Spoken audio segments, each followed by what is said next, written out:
여러분은 무시로라는 단어를 들어보셨습니까?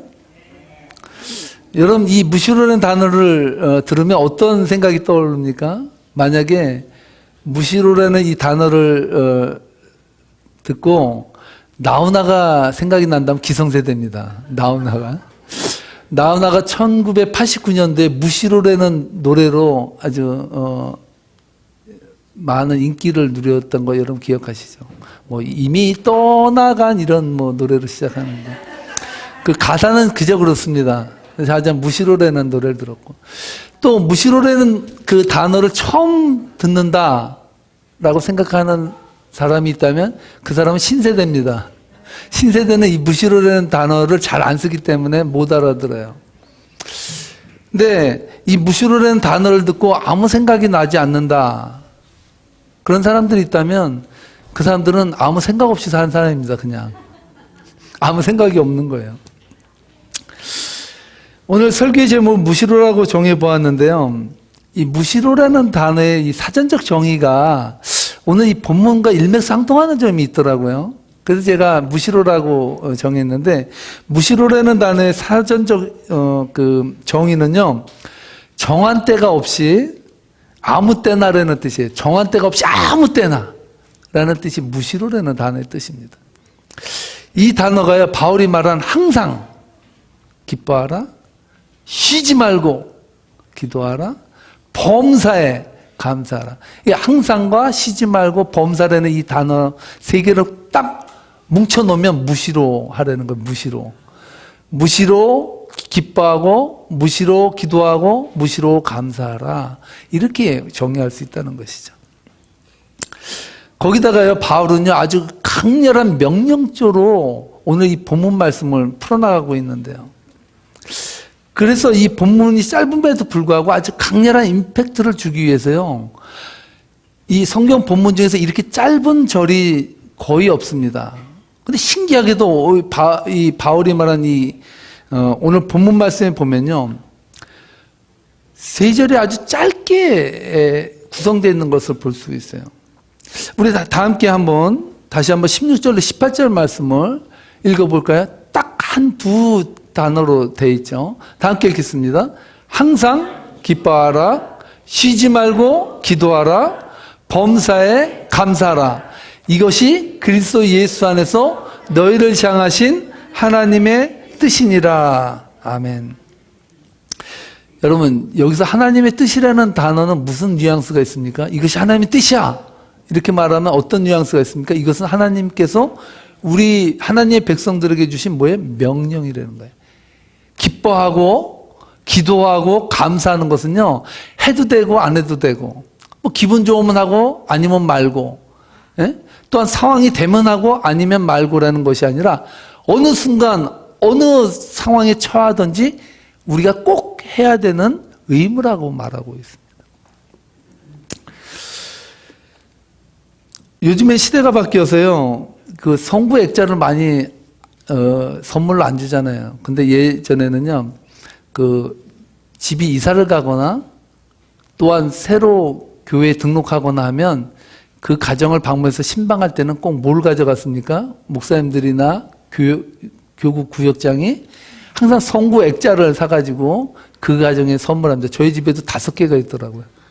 너무 많아서 이번에 이사 가면서 2개는 드리고 3개는 어디 갔는지 모르겠어요. 요새는 그렇게 많이 안 붙이죠. 1-2개 붙이고 마는데, 가장 많이 그 성부 액자로 사가는 것 중에 하나가 바로 오늘 이 본문 말씀이에요. 데살로니가전서 5장 16절로 18절. 항상 기뻐하라, 쉬지 말고 기도하라, 범사에 감사하라. 이 3가지.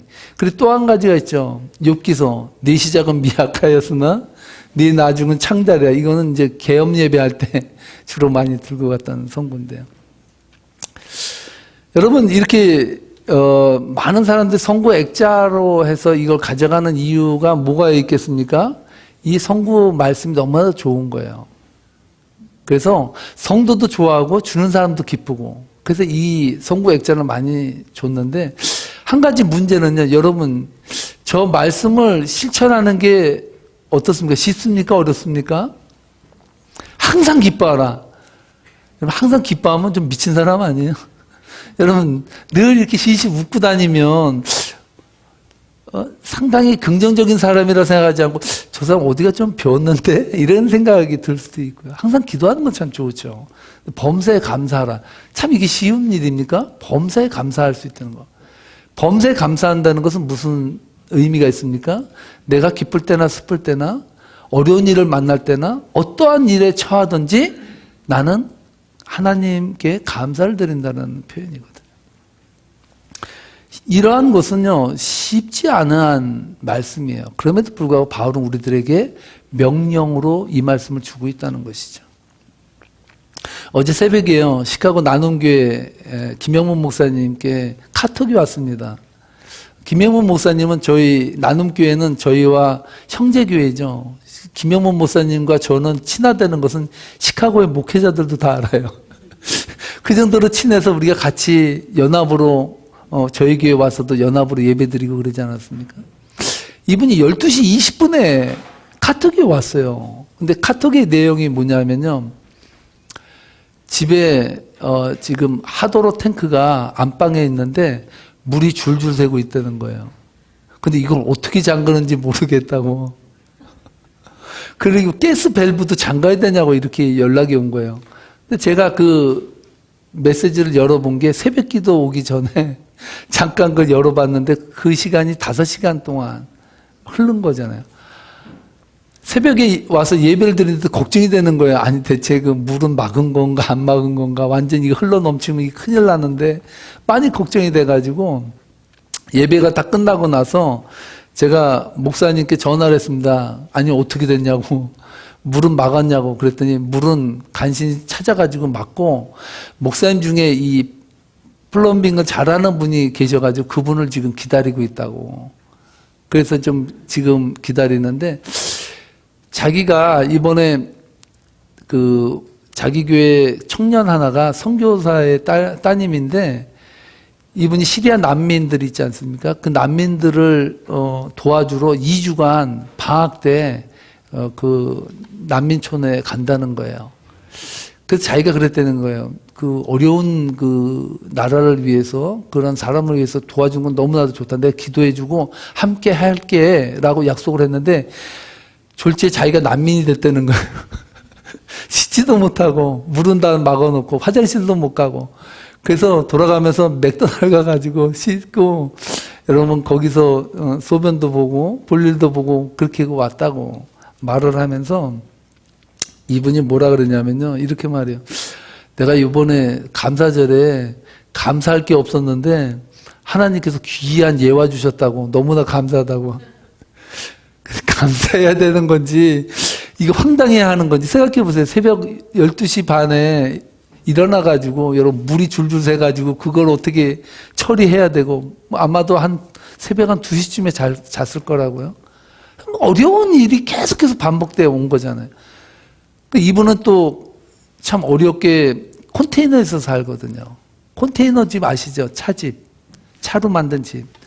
사실 좁고 거기서 4식구가 살거든요. 그렇게 감사할 게 없는 집인데 목사님께서 설교하실 걸 주셔서 감사하다고 저에게 말하는데, 제가 그랬습니다. 역시 목사네. 이런 생각이 들었습니다. 바울이 데살로니가 교회에 편지를 쓸 때, 이 데살로니가 전후서는 바울이 데살로니가 교회를 향해서 쓴 편지거든요. 근데 데살로니가 교회에 바울이 편지를 쓸 때 그 데살로니가 교회의 상황이 어땠을 것 같아요? 데살로니가 교회의 상황은요, 수많은 순교자가 나오고요, 핍박 가운데 있고요, 로마의 그 압제 아래서 기독교가 말살되기 일보 직전인 그러한 그 초대교회의 그 열악한 상황 속에서 바울은 그 데살로니가 교회에 편지를 쓴 거거든요. 그러니까 어떻게 보면 세상적인 조건으로는 데살로니가 교회는 기뻐하고 감사하고요, 기도하고 할 그런 건덕지가 없는, 그 미래가 보이지 않는, 희망이 없는 교회가 바로 데살로니가 교회였다는 것이죠. 그러한 그 가운데 있는, 그 언제 순교당할지 모르는 그 위기 가운데 있는 그 데살로니가 교회의 성도들을 향해서 바울은요, 데살로니가 전서 4장 앞장에 보면은요, 뭐라고 말하냐면 그들을 위로해요. 뭐라고 위로하냐면 너희들 기다려라. 우리가 바라보는 소망, 우리가 꿈꾸는 세상은 이 세상이 아니야. 공중에서 우리를 위해서 하나님께서 나팔을 불러주시고 공중에서 우리는 주님을 만날 거야. 그러니까 지금 너희들이 힘들어도 참고 견디고 그 희망을 가지고 우리 함께 견디자 이렇게 말을 했거든요. 여러분, 환난의 때가 오히려 기뻐해야 할 때이다. 또한 환난의 때가 오히려 기도할 때이다. 환난의 때가 오히려 감사할 때라고 바울은 역설적으로 우리들에게 이야기하고 있다는 것이죠. 성도님들에게 묻고 싶습니다. 여러분은 지금 어느 때를 살고 있습니까? 평안한 때입니까? 아니면 환난의 때입니까? 아니면 어려움을 만납니까? 어려운 정신적인 고통에 여러분 시달립니까? 그때가, 따라하시기 바랍니다. 그때가 기뻐할 때다. 그때가 기도할 때다. 그때가 감사할 때다. 바울은 그렇게 우리들에게 권면하고 있는데, 그때라는 거, 그때가 제일 중요하다는 거예요. 그때를 지나면 기뻐할 수도 없고 기도할 수도 없고 감사할 수도 없다는 거예요. 그때를 살아가는 것에 너희들은 기뻐하고 감격하라라고 말하고 있다는 사실이죠. 왜 그럴까요? 왜 기뻐하고 감사해야 될까요? 여러분, 그것만이 데살로니가 성도들이 영적으로 살아날 수 있는 귀한 때이기 때문이라고 바울은 우리들에게 말하고 있다는 것이죠. 여러분, 이러한 삶을 경주할 때만이 우리의 영이 새롭게 하나님 앞에 새로운 뉴 창조의 은혜를 하나님 앞에 고백할 수 있다는 것이죠. 저는요, 이번 주 수요 예배 때 우리 성도님들과 함께 영상을 봤거든요. 그 영상을 통해서 제가 도전을 많이 받았고, 그다음 오늘날 우리가 살아가는 현대 크리스찬들이 어떠한 지금 위치에 있느냐, 그래서 자성의 목소리로 들을 수 있는 남서울 교회를 담임하셨던 그 홍정길 목사님의 그 영상입니다. 그 영상을 여러분과 함께 잠깐 반토막 정도만 보겠습니다. 제가 끝나라 그럴 때 끝나게 해주시기 바랍니다. 함께 이 영상을 보도록 하겠습니다.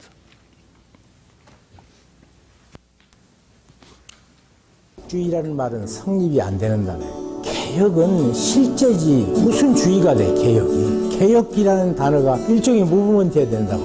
계속해서 활력이 있어야 되는데 그 동력을 잃어버린 것 같아요. 계속 루터 켈빈 연구.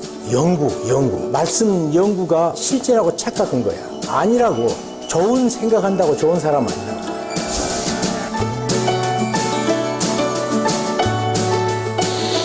우리 기독교가 개념의 종교지, 지금. 담론의 종교지. 한국교회 사랑이라는 단어는 우리에게는 참 부끄러운 언어라고. 우리가 무슨 진정한 사랑이냐고. 말은 실체가 없으면 소리야. 말씀 하면서 말씀의 실체가 어디가 있어? 하나님의 말씀이 하나님의 사람으로 온전케 만들 뿐 아니라 그 행한 일도 온전케 하려 함이니라. 실제 순종이 있어야 되지. 그래서 성경 공부 많이 이거저거 하는 것보다 자기를 쳐서 복종함이 없이는 이 공부에서 저 공부로 계속 끝날 거예요. 한국 교회가 부요하면서 실제 삶은 없고 성경 공부로 다 도망갔어요. 엄청 몰려들기 시작했다고. 그러니까 관리하려니까 관리법을 우리가 배울 수 있는 것은 그거밖에 없어요. 미국의 대교회들, 우리가 언제 그렇게 큰 교회를 가져봤나. 거기를 쫓아가 보니까 세월이 지난 다음에 제카일 교회도 무너져 있고 크리스탈 처치 로버트 슐러는 망해가지고 그것이 우리 롤 모델이었으니 얼마나 웃겨. 말씀 현장을 만들어내는 이것이 일어나지 않으면 한국교회에 다시 소망이 있을까. 한국교회가 이제 막차를 타고 있는데 잘못을 인정을 안 하니까 변화가 없죠. 회개는 변하지, 사실은. 자아 성찰 능력을 회복해야 돼요. 자기 눈으로 본 성경이 없어요. 그게 힘이 없지. 깊이 생각을 안 해. 선생이 말했던 것 받고 누가 읽었던 거 그대로 따오지. 누구 눈을 빌리지 않고 내 영혼에게 말씀하신 하나님의 말씀 앞에서 바로 서고 순종하는 거. 순종이에요, 순종. 예수 잘 믿어야 돼. 그분이 살아있는 인격이고 오늘 또 나와 교제하시는 분인데 그분에 대한 실제는 모르고 만들어준 개념 갖고 예수 얘기하는 그런 모습이 많이 보여요, 너무. 여기까지. 여러분, 참 의미 있는 말이죠. 복음은 주의가 아니에요. 복음은 살아있는 활력이고 그 자체가 생명인데 이것을 복음주의로 만들었다는 거예요. 복음주의는 하나의 개념이지 하나의 그것이 실체가 될 수 없다는 거예요. 그것이 움직이는 원동력이 안 된다는 것이죠. 그래서 여기서 말한 그 중요한 말씀 중에 하나가 뭡니까? 좋은 생각한다고 좋은 사람 됐다고 착각하지 말라는 거예요. 우리가 한번 앉아가지고 내가 이제 예수님 잘 믿어야지 그렇게 해서 한번 생각했다고 해서 내가 이제 예수 믿는 예수쟁이가 됐다는 게 아니에요. 실체라는 거죠, 실체. 그런 의미에서 저는 오늘 이 시간 이것을 감사에 한번 접근해 보고자 합니다. 여러분, 이 혼정길 목사님이 말했듯이 이 말씀이 저에게 큰 울림을 준 것이 있는데 뭐냐면 오늘 저희들이 추수감사주일로 지키고 있어요. 여러분, 추수감사주의를 지키면서 여러분에게 진짜 1년을 돌아보면서 감사가 있습니까? 여러분, 정말 그 은혜가 1년 동안 하나님께서 나에게 부어주신 그 생명을 가지고 여태까지 살아왔다라는 그런 고백이 여러분에게 있습니까? 우리는 이 시간 너무나도 우리에게 고백이 없어요. 왜냐? 예전에 추수감사절은요, 진짜 하늘에 비를 내려주지 아니하면 곡식을 키울 수가 없어요. 하늘이 도와주지 아니하면 햇볕을 내려주지 아니하면 곡식이 연글 수가 없어요. 전적으로 우리의 모든 것은 하나님으로부터 왔다라 그래서 추수감사절 때는요, 추수했던 쌀을 가져오기도 하고 곡식을 가져오기도 하고 어떤 분은 과일을 가져오기도 하고 여러 가지 자신이 그 재배한 그런 농산물을 가지고 하나님 앞에 진짜 감사를 드렸어요. 오늘날은요, 돈이 다 해주잖아요. 하나님보다도 돈이 더 가깝잖아요. 돈만 있으면 가서 사잖아요. 돈에게 감사하지 하나님께 감사하지 않아요.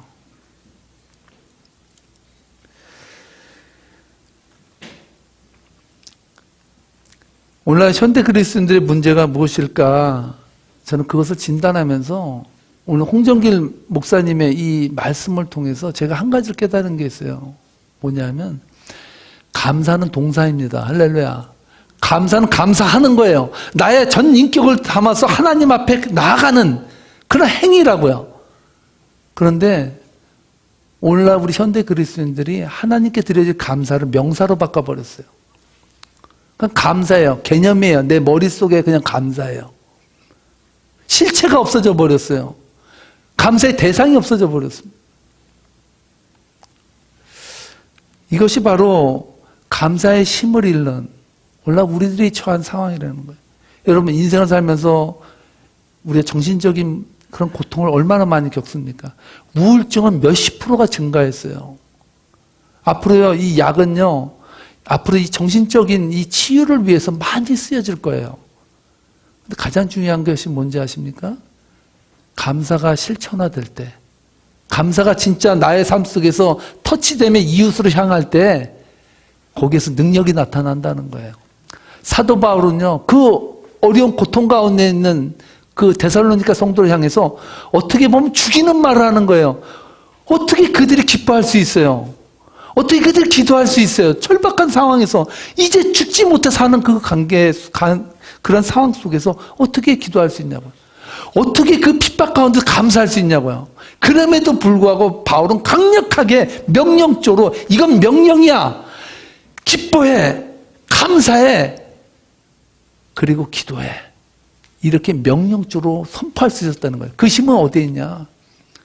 그것은 감사가 동사로 바뀌어지지 아니하는 한, 감사가 은혜로 다가오지 않는 한, 감사가 기도로 우리에게 다가오지 않는 한, 우리는 세상의 앞에서, 세상의 핍박 앞에서, 세상의 곤고한 인생 앞에서 절대로 우리는 살아남을 수 없다는 거예요. 그런 의미에서 오늘 데살로니가전서 5장 16절 18절에서 주신 이 하나님의 말씀은 바로 오늘을 살아가는 현대 그리스도인들, 정말 감사의 대상도 잃어버리고 감사할 제목도 잃어버리는 그런 막연한 삶을 살아가는 우리들에게 실제 감사의 은혜를 우리들에게 전해주고 있는 것입니다. 사랑하는 성도 여러분, 무시로 기뻐하기를 주님으로 축복합니다. 무시로 기도하기를 축복합니다. 무시로 감사하기를 축복합니다. 그럴 때 여러분들의 인생의 활력이 다시 한번 불타오를 것입니다. 여러분 성령의 은혜가 소멸됐습니까? 감사가 소멸됐습니까? 그렇다면 명사로 머물렀던 감사를 동사로 끄집어내시기를 주님을 축복합니다. 구체적으로 여러분 삶 가운데서 구체적으로 그 감사를 여러분의 행동으로, 여러분의 삶으로 바꾸어 가셔서 정말 무시로 하나님의 놀라운 은혜가 여러분의 인생 가운데 임하기를 주님의 이름으로 축복합니다. 기도하시겠습니다. 하나님 감사합니다.